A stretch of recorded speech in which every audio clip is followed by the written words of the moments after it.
G'day, well, for the Inforunners, I'm Execute, joined today by the TheAstropub and Old Man Hurston. Yeah, get used to pointing like that, because that's going to be pointing on the diagonal is a weird one. Right. Yeah, doing that direction. Yeah. Oh, Yeah. They're getting better. They're getting better. Point down. Right. So down, after the clusterfuck 2 days ago, I don't know if I can say that so quickly in the video, but I'm going to say it anyway. I think for me, we were talking about this before the show. I think they just need to stop selling this stuff, and just like the whole thing is like, oh, we won't do it again, but we're still going to sell it. I think we were talking about this just before we went to air, but I think it really needs just to stop. Stop. Just pull pull it from the store. That would be a little bit more. Even if they legally can't do a lot of things like actually refund people, because they probably are just too much of it's probably too much of a headache. So if you're on the store, as you were saying, look, we just scroll down and they are selling all this shit still. Right there. Yeah, this is right there. It's egregious. Yeah, like, it's just it's still bad, y'all. Like, I know there's plenty, because they've said something. There's probably a lot of people who are like, well, they said something, but it's like CIG says a lot of things. And this is not me being critical of CIG in the sense of the individuals, but there's a lot of show don't or tell not showing with CIG, where they come out and they say something and they say, we'll do something, or we plan on doing this, and oh, we're gonna do this in this patch or whatever, and it never manifests. I get it. That's because things change and priorities shift, and CIG's bad at describing those things, like, oh, we're a priority shift or whatever, because they're afraid that if they say, but we have a big problem in Squadron and we need to fix it, and they're afraid people will go, Squadron is bad, or so Squadron's gonna fail, oh no, or people go in straight up like, I didn't back this for Squadron, stop spending my money on Squadron. Like they're trying to drama contain by just sort of being vague posting. Well, I always kind of judge how this, it's like, just do it. They need to do it. Yeah, they need to like actually follow through with this situation, because if they don't, and right now they're them just saying it. Their word is nothing. Is one of my point. Their word right now is nothing. Oh, we won't do it in the future, but but you're still doing it right now. Like, well, you can always from the store. You can always judge how egregious that some of this stuff is because the news of this has gone very wide. Like, I'm seeing places that haven't reported on Star Citizen in quite a long time talking about this, because it is literally pay to win, and pay to win never goes down well with any gamer. So yeah, Argo? No. Yeah, the people who often used to do the bagging of CIG for the things they were doing had been quiet, because things were looking rosy, and now, oh look, we can bag them again. Yeah, but it's nice to see CIG addressing the issue rather than just putting their head in the sand and just. Yeah, but that's what we're trying to say, Argo. Is they just said they won't do it again, but they didn't change anything. Yes, but that's the problem. They've said we won't do it again, but couldn't have done it in the first place. Are cheap. Well, words are cheap. It's nice to see them saying, yes, we're addressing the issue. Well, address the issue. Well, it's like you and I said, Al, because we're both teachers, is like we've experienced this plenty of times in our own lives, where a very well-meaning student will come up and say, sir, I promise I'm going to do better in the future. And it's like, we want to believe you, but you have to show us you're going to do better, because I can't grade intentions. I have to grade progress. And I have to grade your progress. That's right. And saying, sir, I know that this was bad.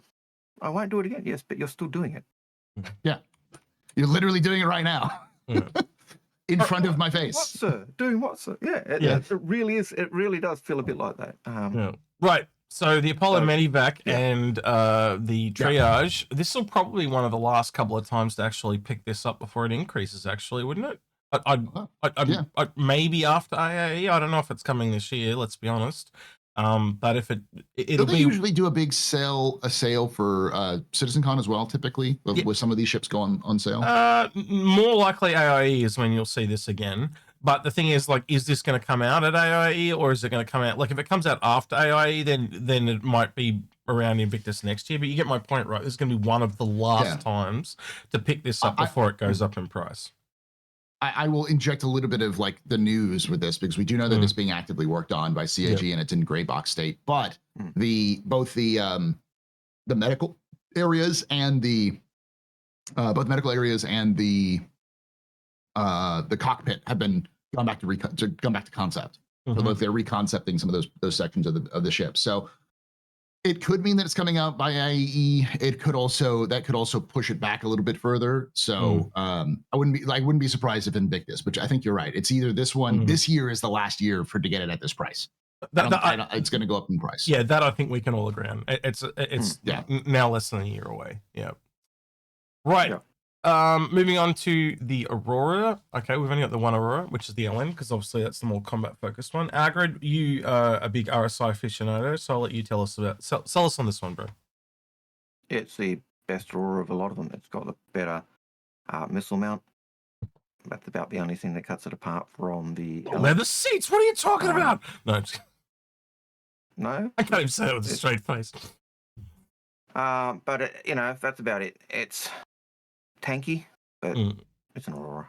Yeah, it's got a little bit bigger cargo. I think it's got a 4 SCU cargo bay compared to the 3 SCU, so it's like a little longer.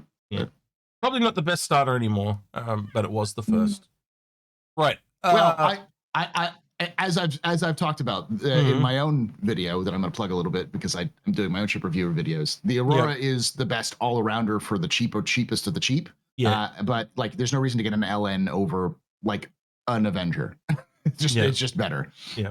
So and we've got other options now, like cutters and stuff as well. Yeah. Yeah. And when you look at the price difference of an Aurora LN to an Avenger, the Avenger just brings so much more that it's.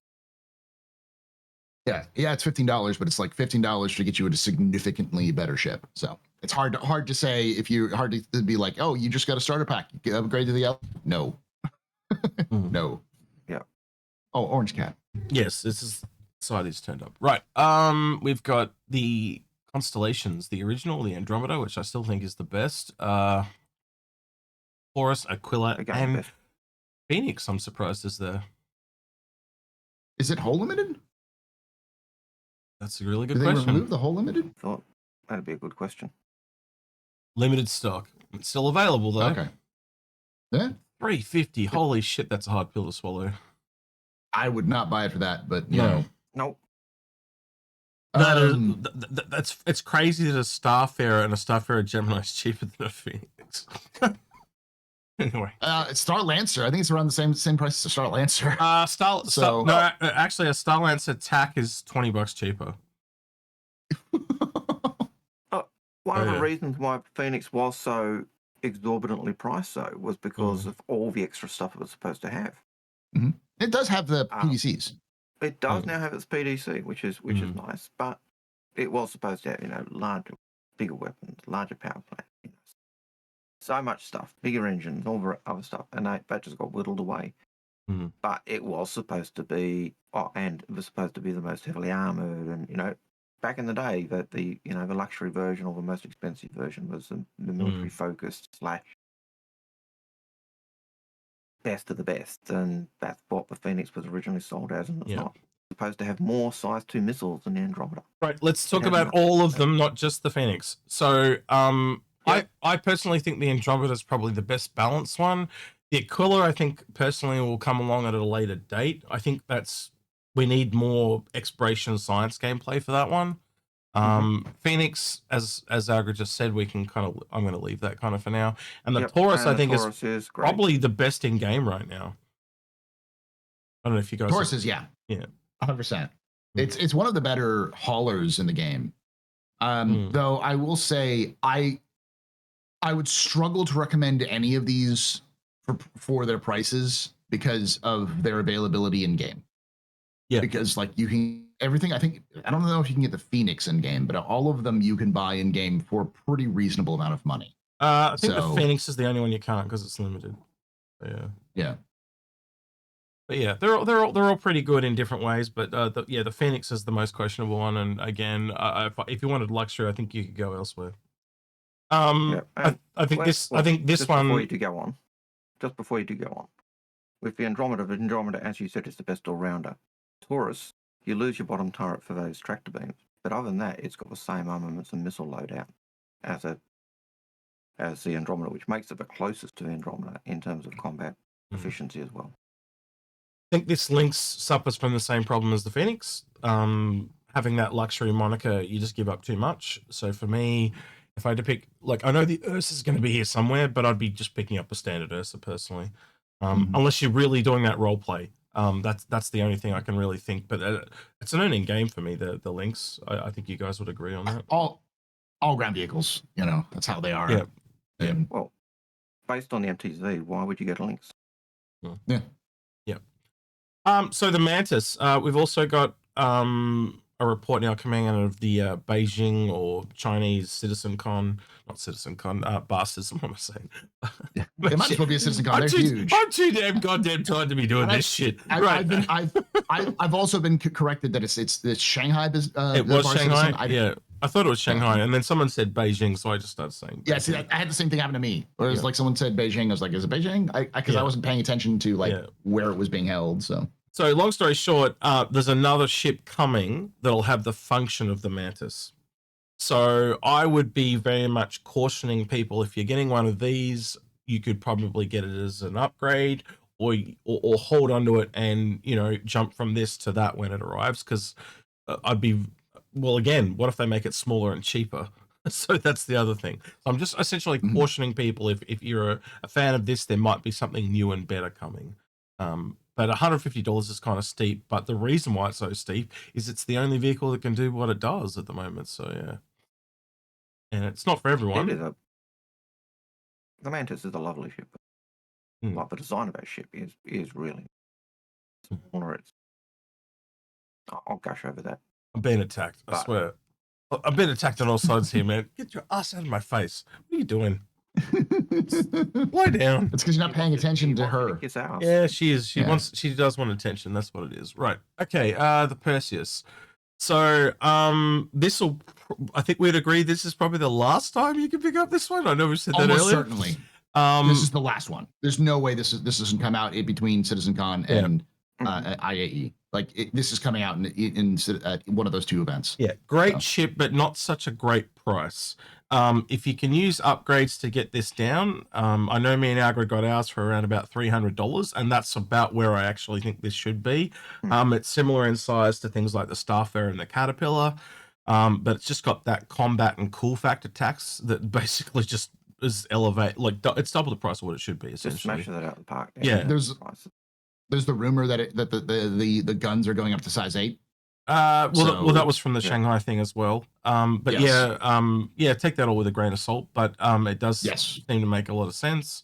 There are not a lot of size 8 guns in the game at the moment, so that would kind of make some sense. Yeah. It also allows it to hit harder but fire slower, which is what I've said for a while, and it makes so much logical sense if you think it through. If you're having bespoke ammo that you can essentially load and change, of course you're going to have a very slow fire rate, but it's going to hit like an absolute truck, which also leans into the fact that it's weak against fighters, because if you're not firing very fast, the chance of hitting them is you got to be really skillful to pull that shot off, right? You got to know that you're going to hit them and not miss. The fact that it's size 7 or size 8 guns, they ain't supposed to be going up against fighters. Yeah, but the same token, they're bringing in flak ammo as well. So there was a few things they're obviously aware of the weaknesses of this ship. But yeah, it is not. There is no perfect ship, right? It'll be a cool ship. It'll definitely punch up, or as they say, punch above its weight. But I always say punch up because I think that is more descriptive. But by the same token, it's going to have its weaknesses. It's the same thing that when they first sold this, you guys will remember they sold it with a pack that came with 2 arrows. That just tells you this thing its weakness is fighters. It's going to get shredded by fighters. It's designed to work in tandem with the hammerhead. Yeah, basically, pretty much. It's supposed to be one hammerhead and one of these. So the fighters, the hammerhead deals with any of the small chaff, and this thing deals with the bigger fish. It's essentially that it's flying through a destroyed. Essentially, the hammerhead has the opposite weakness, so they're covering each other. Yeah, that's it in a nutshell. Almost like an MMO class would. Yeah, surprise. But they're advertising, trying to say that hey, it's a hammerhead killer, but no. Yeah, well, it can kill a hammerhead. It can. It can very easily. But it needs the hammerhead as well to deal with all the other problems. So yeah. All right, so the Polaris in game now. I think it was pretty well received.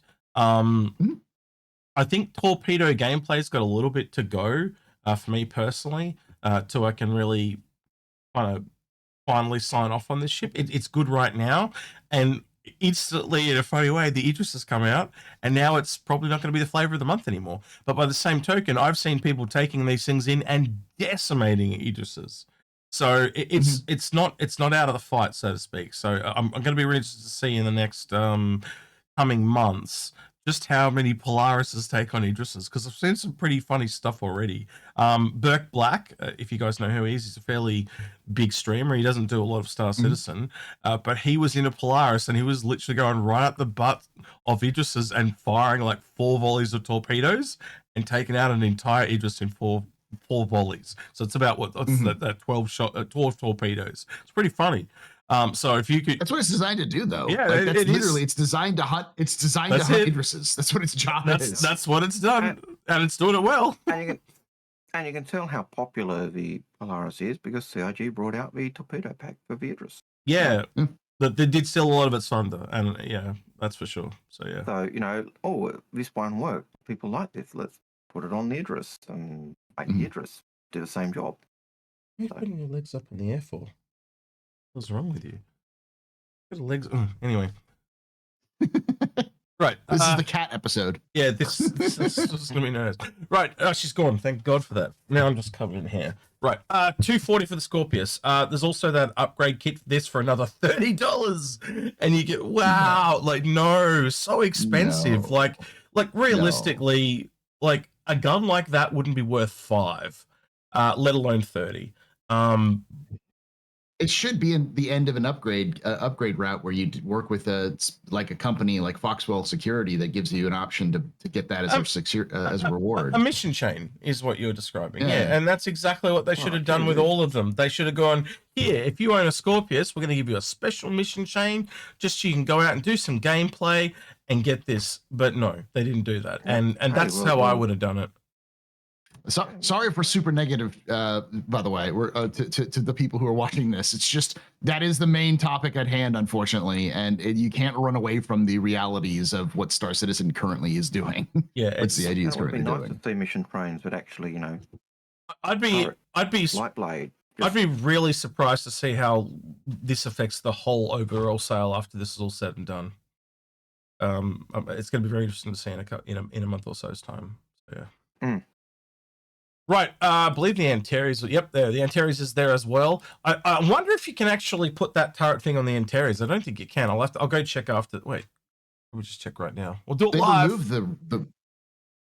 Oh, they removed the weapon. No, there it is. I saw it. No. But for the Antares, they remove the rail system. So I don't think you can. Because I don't think you can take the weapon pack. Like you can't take the regular Scorpius, you're right, and put it onto the Antares. Because that's what everyone would do. They'd buy this because it's cheaper. So that, unfortunately, you can't do. But I really can't get behind the Antares. It's an engineering ship. It's what it is. And we don't have engineering. So. And also with the EMP and stuff, there's just other ships that do it better. Right, the Ursa, as we talked about before, this is what you'd get over the links, but again, most ground vehicles are not worth touching. So I'm going to. You can get it in game. Yeah. Same with the medevac. Yeah. And the medevac does serve a purpose, but there are other ships that serve the same purpose. So Right, the Zeus MR, which is ironic because it's the only one that is not out for the Marky Mark. $190. I think it will be good once bounty hunting comes in, but it's not in at the moment. So, the gameplay, because the gameplay is not there, but they haven't put it out. Don't worry, it'll be behind a paywall, Algared, when it arrives. You'll have to you'll have to buy your full armor set, your bounty hunting journal. Well, you want to take on the. You want to take on bad guys? You want to get your stun gun. The only handcuffs. The only thing you can do to knock out and capture people. $30 pack. It's the only way you can get it. Yeah. Well, the Cutlass Blue was sold with something like that back in the day. The Cutlass can keep. you know, you could see them chucking the flight blade in. You could see them chucking things like that in, and It's different if they're by $100. It's disgusting. It's different though, like so they have done little things like that in the pack, like handcuffs and things like that. But they come as free little extra incentives, not as additional and required to participate in the gameplay loop. I do feel like we're being very negative today, but like if you've been here as long as we have, this is it's left the worst taste in people's mouth. All right. Origin lineup. All right. We got all the little we've only got the 125A. Oh, it's just the A's because they're all combat. You've got the G12 there. No, I mean the A's is in it's all the combat variants. Right. So 125A combat variant of the 125A starter ship.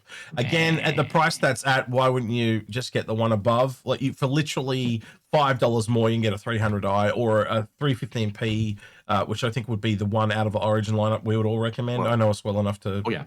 Yeah. Even looking at that, $10 more, you can get the 325A. Yeah, and it's such a better ship for the money. I will say I have a lot of people in my org swear by the 325A because the 325A you can stealth out really well, so it can become sort of a stealth fighter akin to the Saber, but it has that nose mount, that size 4 nose mount makes it super devastating. In terms of like hitting. So it's like a stealth version of the Vanguard. So it can be really good. And if you are starting out, like if you are like, I want to spend more money in Star Citizen, and you want that sort of experience, there's the 325A is really this like niche, long range stealth capable, heavy hitting fighter, which you don't see in any other manufacturers. So, and for like an upgrade of like literally like $5 more expensive than the Avenger pack, and it has cargo. So like, no, I can see why people would get into it. It is a niche, right? G12A, which I think is probably not the A. It's the normal G12 that's the best variant. This is the kind of missile one. I think this is done better in other vehicles personally, like the Cyclone, for cheaper. Storm. Storm. There's a few of them, so yeah, this will be a miss for me, and especially at the price of an actual Avenger Titan, that's a bit ridiculous. And it's not out. Yeah, like this is we don't even know when this is coming out. Like sometime in the distant future. So, and that's it. We're done for Origin. That was pretty quick. No, we're not. Well, no, what did we miss? Yeah. So we're done with Origin. Not done with that. We have to talk about the king, the true kings of space, Argo. The king himself. Yeah. Long may he reign. Praise him. Praise him. Yeah. Long live the king. All right, so we've got three of these guys. We've got 3 of these guys now too. For me, it'd probably be the tractor at the moment. Would probably be the tractor. I just really wish they would bite the bullet and make this thing modular, because it's clearly meant to be that way. Like as soon as you take this and drop the cargo pod off, it's just the tractor without the tractor beam. So come on, at some point, CIG, just make this one ship. Yeah, the simple fact that the MPU-VP, the personal one, has literally got the escape pod from an 890. Idris, Javelin, the Javelin. Idris. It's insane not to see these as modular. Yeah. So yeah, it's clearly obvious that's what it'll be in the final game. But yeah, I just wish they'd get around to doing it. Right. The SRV. This thing is probably the starting basis for repair. But there's just not enough for it to do right now, because I think this will become more valuable as the verse becomes bigger. I do think that it's going to become valuable as soon as engineering comes out, because they've talked about engineering as it's sort of the death of soft death. So instead of having soft death where you just can't function anymore, it's now you can reverse soft death with the right repairs. Yeah, and they've talked about, they've been working on this for a while, and they've actively discussed like that they want to do this with engineering goes live. So and they even said that they at one point they were ready to pull the trigger where the SRV could tow ships into repair and then get them those they could be repaired once they've been towed in. So I think the SRV, especially at this price, which is really nice for that price, it's a recovery vehicle in the way of like, if you're in a group of friends, this is going to be a super valuable ship to have just for its utility. So I think it's going to hit its moment soon rather than later, like probably before the end of the year. Yeah, I'd agree with that. All right. And it's probably going to go up in price once that happens. Like I guarantee you that thing's going to go up in price from, is it 165? This is going to be 200. I hope it doesn't, but we'll see. We'll see. Oh, it is getting more gameplay, so it's possible. Yeah, I'll give you that. All right, and that's it. That's everything. I think that kind of covers everything for today. We didn't really cover these on Aegis Day because there was just all these other Blade stuff to go over, but they have released these skins for the Vanguard and only the Vanguard. I do find that a little weird. It's almost like they're encouraged people to buy Vanguards, like they didn't sell well, or continue not to sell well. I wonder why. We've talked about it quite a few times about the nose guns and stuff like that, but it's pretty obvious. Yeah, that's an encouraging. The one thing I am a little upset about this is because they're what they're doing is, I know a lot of people who want that skin, that armor skin, because they think that that armor skin looks cool, but they don't have a Vanguard. Yeah. So it's like it's what they're doing is like, oh, you want to buy an armor skin? We're gonna upsell you with this additional skin that you have to buy in this package rather than splitting them up. Well, which is again bad marketing tactics. It's bundling, and this is what we were saying. Like they've learned this practice from other games like World of Warships and stuff like that, where people have to pay an exorbitant price to get one thing in a bundle of shit that they don't want. Which is a bad practice. It's the same thing with all these other ones down here that they've done. If they start doing bundling, I think they're going to get a lot more blowback and a lot more closing of wallets. They need to stop doing that. It's like someone at marketing went out and did researching for bad practices, and they started it into several games that were doing bundling, and they're like, oh, we'll do bundles. The worst thing before you even started doing this was the packs of ships that you sold, because the packs of ships that you sold would always have at least one ship that you didn't want. And as soon as you did the upgrade system, it's why I've always said packs are a bad idea, because you can get it cheaper if you're just willing to take a bit of time and do the upgrade system. Algared, you went to say something and you stopped? Only because you were talking. Yeah, it feels like that is I've lost my train of thought. I'm sorry. I did have a point, but I've forgotten that you. It's all good. But yeah. All right. Well, with that, then that's everything. If it comes back to you, Algared, you can leave a comment. Speaking of comments, what would you guys like to hear in the comments below? Well, there's a couple of things that are interesting about this, because one of the things we didn't see was we didn't see the Galaxy. We haven't seen the Galaxy. They're not selling the Galaxy. They're not selling the Orion, and they're not selling the Arastra. Now, I know, generally speaking, those aren't military ships. That's probably why they're not doing it. Yep, true. But they've done sort of semi-non-military ships in the past for them as an excuse to sell them. So what I'd ask is, like, why don't you think CIG is selling the concept ships? Because the only concept ships they have for sale that I saw was like the Apollo. Everything else has been released. So why hasn't they and the SRV has been released, and the G12. But like, at least for RSI, you'd think that they might go for some more of those concepts. They haven't. So why do you think that's the case? Yeah, I'm just on that point of concepts. Looking at what we've seen so far, if I had to bet my money, like roulette or whatever, I'd be betting that there's a Drake concept coming, because it's after the Anvil and all that new stuff has been put out. Now, it doesn't always go down that way, but just from previous ones, that's where I'd be putting my money, would be on the Drake being a concept. But we'll have to wait and see. Algared, is there anything you'd like to hear in the comments below? I suppose I'm a little bit surprised that, given that we know that there's an RSI concept ship, ship that's in concept at the moment, the fighter based on the Mantis, that they didn't have that. It clearly said they're not ready for it, but it'd be interesting to know what's going on with that. But yeah, I suppose I'm still struggling with the horrible style practice of the bundles and stuff. Yeah, I think that's the question we should actually ask in the chat now. You guys have had 24 hours, how they've replied to it. I just think it needs to be taken off the store. I think that's really clear from what we all said today. But yeah, that'd be my question, is like, because I'm going to be honest with you, the sales kind of become secondary. I feel they always said they'd never want to do pay to win. That is the most pay to win thing I think I've ever seen them do. Like as I said yesterday, I always saw it as pay to advance because you're getting ships, right? And a lot of people saw that as pay to win, but those ships were always earnable in game. Now all of a sudden you've got something that's not earnable in game and you get an advantage for a couple of months. That is literal pay to win.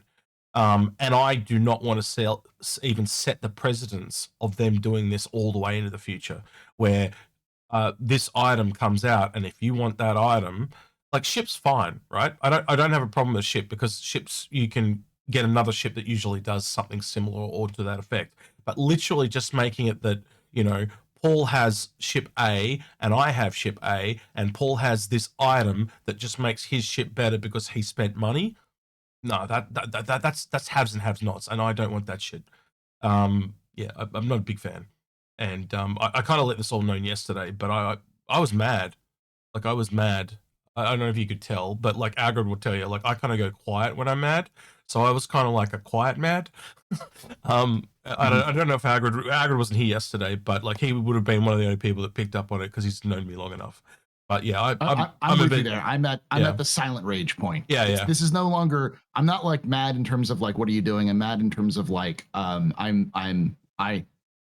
going to do everything in my power to see CIG reverse course on this, and it's I'm no longer at the stage of being like I accept. You know, I'm like, oh well, CIG can do better. Let's give some feedback. I'm like, no, I'm not giving you feedback. I'm giving you demands, CIG. Yeah. And I will do. I am but one person, but I will use what I have to make sure you do what I want you to do, or something into that line. Yeah. So, I think the only Inforunner I haven't talked to about this lately is Loken. Have you talked to Loken about this yet? Because I know you guys were playing something yesterday. He's super busy with work. Yeah, I know. With school, so I don't think he's had a chance to really adjust it. So well, if you hear from him, please get him to drop a note in our private chat, because I'd just like to know his thoughts as well. Because I'm sure he's pissed like everyone else when well, maybe it's good that he missed out on it. He's not as pissed. He's got other shit to worry about. But yeah. So yeah, just let us know your thoughts overall on the sale. There was a really good CCU yesterday actually, but obviously we didn't do a show because it was falling in between the sales. It was on the Nautilus, and that's the first time they've ever offered a CCU on the Nautilus, and it was also really good. It was $10 and saved 40. It was really, really good. And I picked up 2 of them. And I know a bunch of people picked them up because you could essentially pick up an old CCU and melt that off back into credit and buy one for cheaper to make the money go further. So a lot of people did that. But yeah, and today being the Taurus, the problem with those upgrades is usually if you buy every single one. Like last year, there was one that was good in an entire 2 weeks, and then I think the most they ever had was 2 that was good. So they're usually just worth missing because you'll spend more money trying to find the good ones than actually getting the good ones. But they are generally for ships they've never offered before, or they're just really good savings. So again, if you want that type of stuff, drop onto the Discord. There are entire channels dedicated to this stuff. You want to go into the CCU helpers channel, and those people can advise you on whether it's a good CCU or not. But man, it's been so good having those guys there the last couple of years, because I used to wake up to hundreds of questions, and now I'm only waking up to like a dozen, which I don't know if you guys a bulk of that. Yeah. I don't know. Well, Star-Jump has me and Grim talk a lot, and he's saying that he gets heaps of messages. Do you get a lot of messages this time of year, Paul? Usually I do. Yeah. I usually get more messages than normally do, but I've got nothing. So well, okay, be thankful. Because it can be kind of people in panic. People get in panics. Yeah. Over missing out on stuff. But yeah. All right. Well, that's the FOMO strong. I get a lot of large ship queries. Is this ship better than this ship? You know? Yeah. And yeah. All right. Well, that's enough of our ranting for today. We'll obviously be back for what's next. God. Shit, I think it's Crusader next. I'll have to check. Anyway, we'll be back in 2 days' time for that one. So, where can people find you on the interweb, Paul? You can find me at twitch.tv/TheAstropub, youtube.com/TheAstropubLive, youtube.com/TheAstroHistorian, and the newest one is youtube.com/the Captain's Table podcast for all my content. So you did manage to get that Idris video out too. I saw that going fairly well. I haven't had a chance to sit down and watch it yet, but I got it done. Yeah, I will sit down and watch it eventually. I've just you can imagine how busy I've been. So yeah, it's doing really well. It's at 12,000 views, which is nice because typically I get like I typically cap out at about 10K if on a new video, and it usually stays around there. So yeah, I got it at the right time, and it seems like a lot of people were excited about it. So no. I will say expect a lot more Astro Historian videos this summer because I'm now in a good rhythm of doing videos, so I can get a lot of them done and out before. So you'll see more. It's that taser we brought. Law Citizen podcast is. It's the taser we brought Camilla to get him back into gear. Yeah, that's what it is. Yeah, and then hopefully this summer we'll get the Lore Citizen podcast back as well. So I don't know how this is going to go. This is probably going to break. Hang on. Don't forget to like, subscribe, ring that notification bell, and thank you to everyone with the extra mile on Patreon at the end of the video. Oh, that's actually pretty funny. I actually like that being there. Anyway. Yeah. All right. He's been the Astropub. He's been Algared. He's been Execute. We're out of here. Take care. See you, citizens. They're going to get used to this new triangle.